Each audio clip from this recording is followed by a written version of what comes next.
ఆదుకోవడం జరిగింది. ప్రముఖ స్వాతంత్ర సమర యోధుడు విద్యావేత్త మండలి వెంకట కృష్ణారావు 101వ జయంతి సందర్భంగా రాష్ట్ర వ్యాప్తంగా ఘనంగా నివాళులర్పించారు. సీఎం చంద్రబాబు నాయుడు నుంచి ప్రజాప్రతినిధులు, అధికారుల వరకు పలువురు ఆయన సేవలను స్మరించుకుంటూ నివాళులర్పించారు. సీఎం చంద్రబాబు నాయుడు క్యాంపు కార్యాలయంలో మండలి వెంకట కృష్ణారావు చిత్రపటానికి పూలమాల వేసి నివాళులర్పించారు. కృష్ణా జిల్లా అవనిగడ్డలో ఎమ్మెల్యే మండలి బుద్ధప్రసాద్ ఆధ్వర్యంలో విగ్రహానికి పూలమాలలు వేసి ఘనంగా నివాళి అర్పించారు.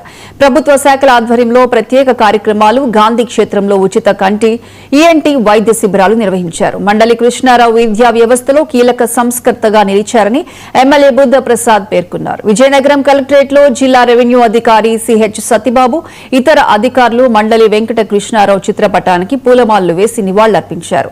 స్వాతంత్ర సమరయోధుడిగా, విద్యాభివృద్ధికి విశేష సేవలందించిన మహనీయుడిగా ఆయనను ఈ సందర్భంగా స్మరించుకున్నారు.